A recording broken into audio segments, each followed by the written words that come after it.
The Mississippi Delta is our destination today.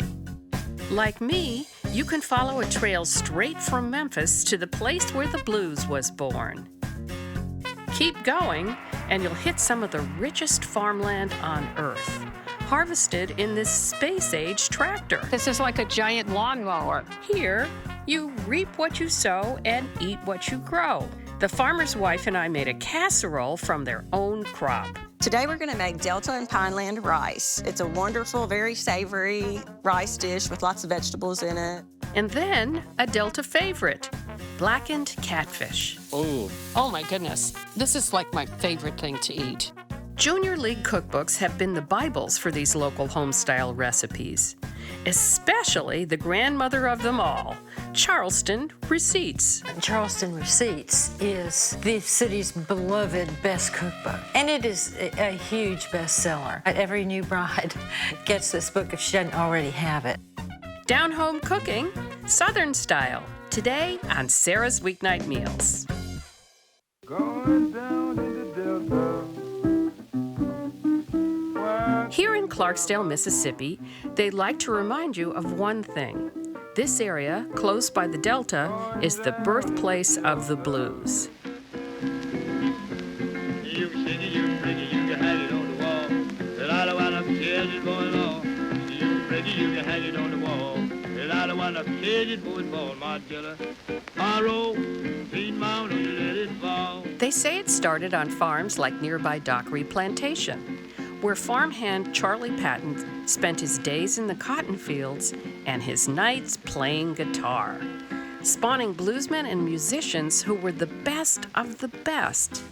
Muddy Waters, Howling Wolf, B.B. King. Elvis Presley was born around here, and legendary blues singer Bessie Smith died here. My man's got a heart like a rock cast in the sea. Smith, see here in St. Louis Blues, came to Clarksdale to perform, but she never made it. In a terrible accident, she was thrown from a car, suffering massive injuries.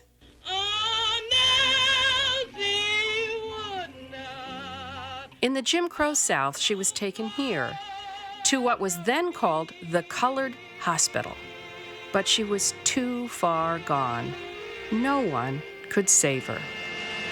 Me, you can visit the famous Crossroads and go next door to Abe's Barbecue for a pork sandwich. Still as delicious as it was when the joint opened 100 years ago. But I can't fill up on barbecue because my next stop is a farm kitchen where we'll whip up some Mississippi favorites.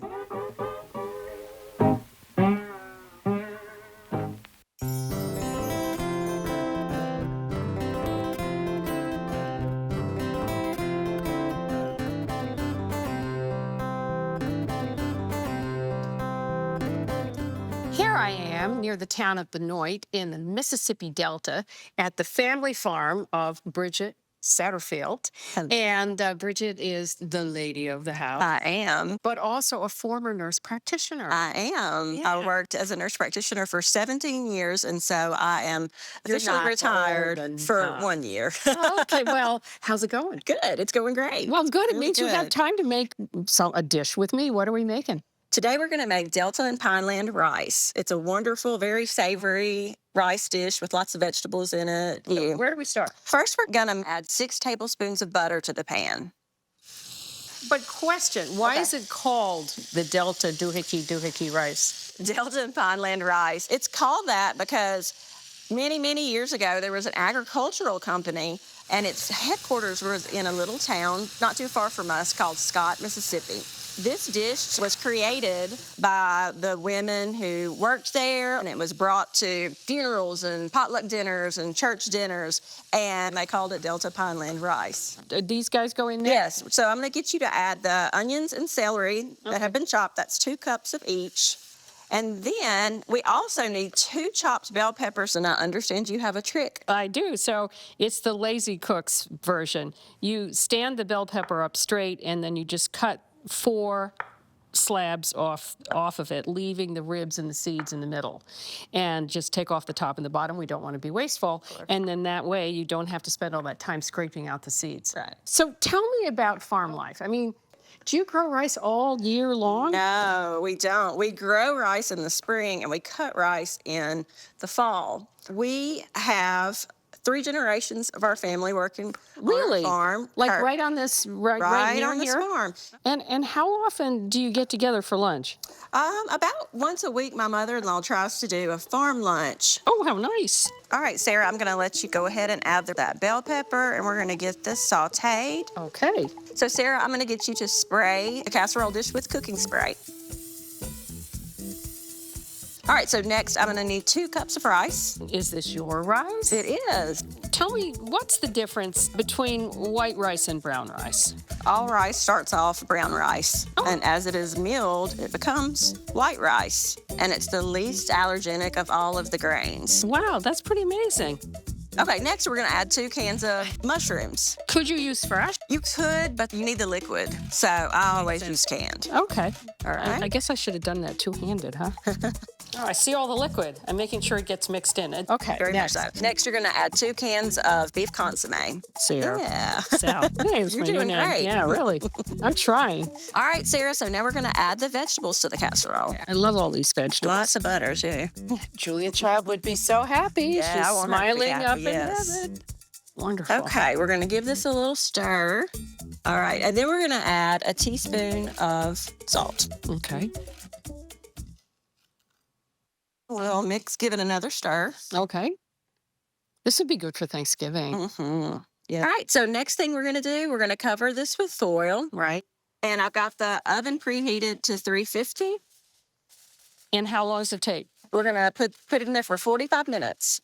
Okay. So now I understand I'm going to meet your adorable 10-foot husband. Yeah, you will. I think Okay. y'all are gonna cook catfish next. I love it. Okay, Okay. great.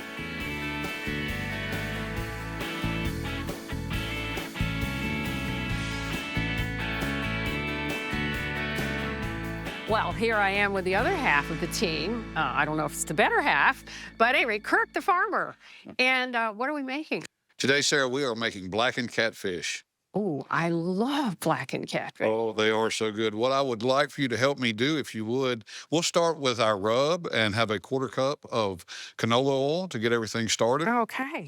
Is this something you make often? We do, Sarah. It's a great weeknight meal. We make it all the time. 4 teaspoons of garlic salt. Okay. I used to be a huge snob about garlic salt because it wasn't garlic. But I have to say, I've really come to love it because it's a different form of garlic and it brings other things to the mix. Right next, we'll have 4 teaspoons of thyme, Okay. These are kind of spices most people would have in their pantry, I think. 4 teaspoons of paprika, Okay, and this is plain paprika, not hot or smoky or plain paprika, Okay. You know, it's so bright in color. That means this is really good and fresh. and a teaspoon of cayenne pepper, That's a lot of cayenne. and a teaspoon of my favorite hot sauce. Just whatever you have handy around the house. Okay. Now, just a little black pepper to taste. Okay, a pinch. There you go. So that's the rub. What we will begin doing is whisking this, and we will whisk it pretty rapidly, get it to a good consistency, almost a paste texture. Okay, we'll take our brush and begin rubbing the fish. So, Sarah, you know, catfish is just really popular in Mississippi, something we eat a lot of. These are locally grown Mississippi catfish. Mississippi is the #1 producer awesome. of catfish, and catfish is very good when you put a rub like this. It's very good to take on all the flavor compounds. Sort of like chicken. Catfish really aren't fishy tasting, right? Absolutely. People have the wrong impression. And so it's a wonderful sort of mild fish that absorbs a sauce. And boy, do I love me a sauce. Oh, yeah, absolutely. And we will take our tongs. Once they're good and covered on one side, we'll just flip these over. That's the cutest pair of tongs I ever saw. Yeah, those are wonderful. Well, sometimes you have a little split one up, but that's okay. They still cook all the same. Really? We'll begin to brush the sauce on the other side. So these fish are very sustainably grown by some great farmers here in Mississippi. Well, you know, actually, I did some homework in advance of coming here on the Monterey Bay Aquarium, which is my go-to website to see if this is a good fish to eat because it was grown properly or is it endangered. And these guys get a really high score. Absolutely. So, well, wow, that was simple. It was. So let's get these on the grill. Oh, okay, it's that simple.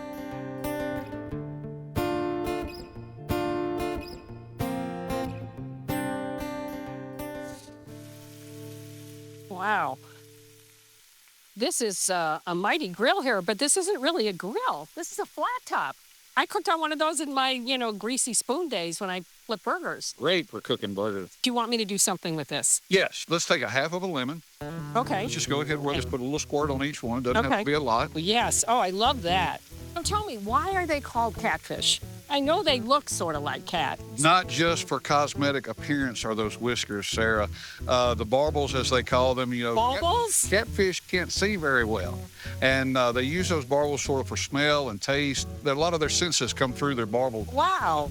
How long do these cook? We're going to cook these about 6 minutes on each side. We'll go ahead and flip the blackened catfish, get those turned over. Ooh, that's beautiful.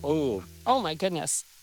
I'm so excited. Oh, yes. I tell you, while we're here, we may as well just do one more little drop of lemon on you. Want me to do it? You want me to take it out? Shoot, with the lemon. My goodness. I'll be glad to put that extra drop of that cayenne pepper. I realized that nice color probably comes partially from the paprika, because a pepper has natural sugar in it. Absolutely. So, They look just about right. The firmness is there. You have the great colors.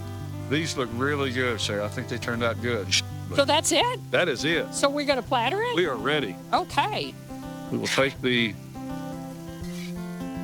blackened catfish and have them ready. Oh, wow. This is like my favorite thing to eat. Let's go eat something, Sarah. Yeah. Looks great. Yeah, all right. Travis, you know what? You are a spoiled man. I think we all are. If you get to eat this beautiful food every week. You guys. We did good, didn't we? Yeah. We all did good. Yes, indeed. All right. Well, I'm always interested what people eat first, the first bite. I think I'm on. I'm going to have the catfish. I'm right there. I think I'm going to have the catfish. Travis, what bite? I'm gonna try this catfish. Oh, the catfish. We do. Delicious. What do we call it this morning? It's deeply seasoned, yet it's not too spicy. And the cayenne for us a lot worse coming up. Note to self, yeah. That rice is yummy. I love the celery. Good. I'm glad you like it. Now it's time for Nancy's famous pecan pie. Oh, this looks great. Sarah, Mississippi has a lot of pecan orchards and raises a lot of pecans. These actually came from here on our farm. Boy, you do so much on this farm. Wow. From catfish to rice to pecans. But it's all here in Mississippi. Oh, goodness. Oh, this looks so good. This is a good pie, Nancy. Like it. I want to make the toast. Just been delightful. And I want to especially thank you, Kirk, for ensuring that we had a big time. Yay! Time. Okay, Sarah, great. You've had lunch. It's time to go do some work. We go to harvest some rice so we can eat some more. I'm ready. All right, let's go. It's not often I get to harvest the food I eat. To be honest, I expected to be hand-picking rice hip-deep in water. This was not that. First, I'm going to comment, this is like a giant lawnmower. That's exactly right. Rice is in the grass family. So, yeah, it is sort of like cutting your grass. It's just a big yard. Mississippi wasn't always the place where rice was grown, right? It wasn't. Cotton was king for so long. Late 40s, early 50s, we had some great pioneers who came in and tried to grow some rice and were successful at it. And Mississippi became a rice-producing state. But what happened to South Carolina? At that time, most everything was hand-planted, hand-harvested, and it just got to where when their numbers increased, the machinery was hard to run in those marshes. This machinery, a massive combine, does it all. It sucks up the rice, separates the chaff, and shoots it out the back. Then it moves the cleaned rice to the grain bin. So what happens next? So this all goes into the back of the machine. It will. So you're watching it as it comes in. Oh, it's disappeared. we're filled up back there. Wait, is that rice right there? That is. That is Glued up against the window? It is. Looking at us? Oh, looking at Those us. great. Yeah. Looking at us. All that rice is My looking at God, us. we've been packed in right. We had, that's right. I feel a little claustrophobic, except we got this view. Satellite technology allows the harvester to align with the tractor to unload on the fly. Kirk doesn't even have to steer. So you look in your rearview mirror. Oh, You see, my goodness. He's so close. we got some action. We do. We're being chased. We are. Yeah. See, grain tank full. Yeah. So, Wow. all right. So look at this. You see that big tube right Yeah. there in your rearview mirror? Yeah. Wow. All right, we're never gonna stop. I'm hands free, and here we go. Yeah.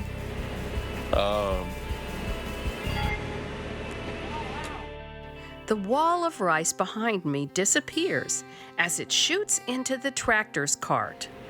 So now you can see back in your window back here. Oh, We're wow. we're emptying out. Wow. Oh, I feel free again. I really felt like we were in a submarine. All right, so we're ready to go again. So off he goes. And so do we. Here on Satterfield Farm, there's another field to harvest, another meal to cook. Farm life. I gotta say, it's growing on me.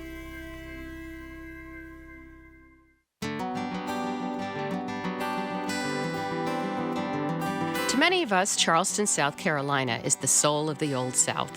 It's easy to lose yourself wandering its gracious streets and gaslit alleys.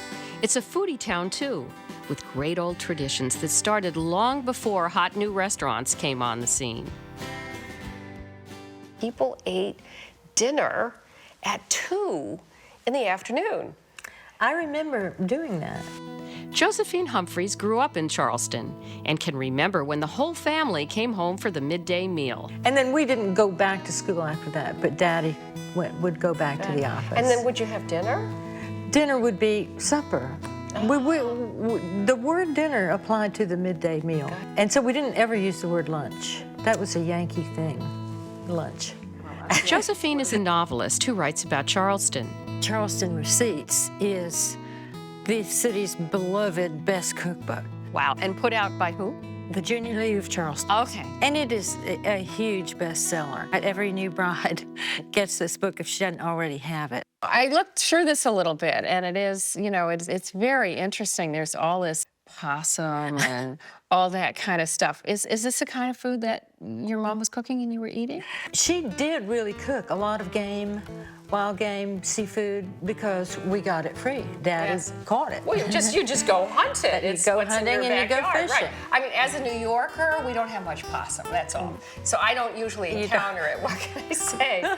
But there's some other little funny... There's squirrel recipes in there that you could use. Oh, you're right. Whose recipes were they, really? First of all, they come from members of the Charleston Junior League. But a lot of these recipes, and maybe the majority of them, must have come from the black cooks employed by these households. And in the Red Book, I noticed there were at least 4 black cooks identified by name. This picture represents a real man. He was named John Wilson, and he was one of Charleston's favorite street vendors in the 30s. He was called a fish and shrimp man. There were vendors of dozens of different varieties. Anything that you could buy, there was somebody selling in the streets every morning. And John Wilson turned out to be the winner of the citywide Huckster Cry contest in 1934. Get fishy! Get fishy! And some salmon sauce. Charleston doesn't have street vendors like that anymore, but it has exploded as a restaurant spot. And a lot of these trendy eateries have incorporated recipes from Charleston Receipts. This is Hominy Grill. This is the place where you are going to find true Charleston recipes. Across town, I met Charleston TV personality and cookbook author Natalie Dupree for a tasting of recipes from Charleston Receipts. They were prepared by Chef Robert Stelling. I'm so excited to meet you. Thanks for coming in. Yes. Okay. Alrighty. Thank you, Robert. So you're going to take me through a tour of this. Should we start with those guys? Well, this is Benny wafers. And, try one. And what does Bene mean? Oh, Benny is sesame seed. Oh, okay. And it was a very, they tried very hard to grow sesame oil here in Charleston and in the South, because of course the slaves were used to it. It was African and it was one of those indigenous African ingredients. Well, but unfortunately it wasn't indigenous. It wouldn't go here. It didn't work because it rained too much. And then what we have here is a Country Captain. Country Captain goes back to Miss Eliza, who was one of the early cookbook writers. Delicious, huh? Wow, that has curry in it. Oh, of course. I didn't see that coming. All the spices came in here through this port. FDR loved this. This was his favorite chicken dish, and it was Patton's favorite chicken dish as well. So that's when it became ensconced in the South, and then the Junior League picked it up. And that's our wonderful shrimp and grits, which is from Charleston Receipts. And it's a little different than the original Charleston shrimp and grits, which was just butter and grits and shrimp. You just throw it in. And you would just go out, you'd put your grits on to cook, and then you'd go out and you'd catch your shrimp while it was cooking, and then you'd come back and throw them on top. Well, talk to me about hominy. What's the difference between hominy and grits? Hominy is grits here in Charleston. Oh. Hominy is the large, dry corn, and then it's ground, and the first grind is grits. The coarser. Right. Second grind is cornmeal, and then the third is corn flour. This is a wonderful purloo, and anything can go into a purloo, a rice purloo. They say anything but the kitchen sink. You know, that's probably where that phrase came from. And that's because rice made South Carolina rich. Rice is very, very big to this day on every menu. That's right, on every menu. In fact, in Charleston Receipts, there are, I'm making this up, but 60-ish recipes for for rice, and 12 recipes or 6 recipes for potatoes. Like, I mean, potatoes, they could care less about potatoes. Yeah, and I imagine grits feature pretty well. And then here we have the Lady Baltimore cake. I think you need to bring that over here so we can have a little taste, don't you think? If you insist, yes. And Lady Baltimore cake is really wasn't really a cake until a fellow named Worcester wrote a novel. It was called Lady Baltimore, and this was the cake that was in it. So that is sweet. To this northerner, I'm like, whoa. Well, yes, but you know, we have a sweet tea. I know you do, you and your sweet tea. That's right, that's right. Oh. It's because of the heat, I think. Yeah. But this is really a winter dessert, you know. You don't make cake in the summer. Okay, unless you have to turn on your oven. Yeah. So, what do you think is the place of Charleston Receipts, that book? Do people at home make these recipes? They still make them. This is kind of the Bible. If you first move here, you're safe if you cook from this book. So you know what I'm confused about? The word receipts. I've never heard recipes pronounced as receipts. Well, they have a poem in here, receipt versus recipe. Okay. Throughout this book, as you will see, we never mention recipe. The reason being that we felt, although well aware how it's spelt, that it is modern and not meet to use in place of old receipt to designate time-honored dishes according to ancestral wishes.